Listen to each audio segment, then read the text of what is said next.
నేను చేసిన ఈ వీడియోకి ఒక అమ్మాయి కామెంట్ చేసింది, అన్నా నేను నా బాయ్ ఫ్రెండ్ మోసం చేశాను, లవ్ కంటే లస్ట్ ముఖ్యం అనుకున్నా, రెస్పాన్సిబిలిటీస్ కంటే రొమాన్స్ ముఖ్యం అనుకున్నా, కేరింగ్ లేకపోయినా పర్లేదు నా కోరికలు తీరిస్తే చాలనుకున్నా, కామం ఉంటేనే మగాడేమో అనుకొని నా బాయ్ ఫ్రెండ్ని మోసం చేశాను.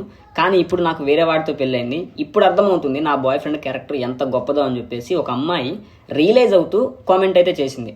పూర్వకాలంలో ఒక అమ్మాయిని అనుభవించడం కోసం రాజులు రాజ్యాలే కోల్పోయారు. కానీ కాలక్రమేణా రాజుల పద్ధతి మారిపోయింది. ఇప్పుడు నాకు ఒక మంచి భార్య కావాలి, నా పిల్లలకి ఒక మంచి తల్లి కావాలి, అత్తామామలకు ఒక మంచి కోడలు కావాలి, సొసైటీకి ఒక మంచి ఉమెన్ కావాలి అన్న ఉద్దేశంతో కొంతమంది అబ్బాయిలు చాలా ట్రూగా లవ్ చేసే వాళ్ళు ఉన్నారు. కానీ అట్లా ట్రూగా లవ్ చేసే అబ్బాయిల్ని కొంతమంది అమ్మాయిలు తలపగొరతో చీకొట్టి, మాకు మేమే ప్రిన్సెస్, మేము చిట్టుకేస్తే ఎంతమంది అబ్బాయిలైనా మా కాళ్ళ కాడకు వచ్చి పడాల్సిందే అన్న ఉద్దేశంతో తలపగొరతో బిహేవ్ చేస్తున్నారు.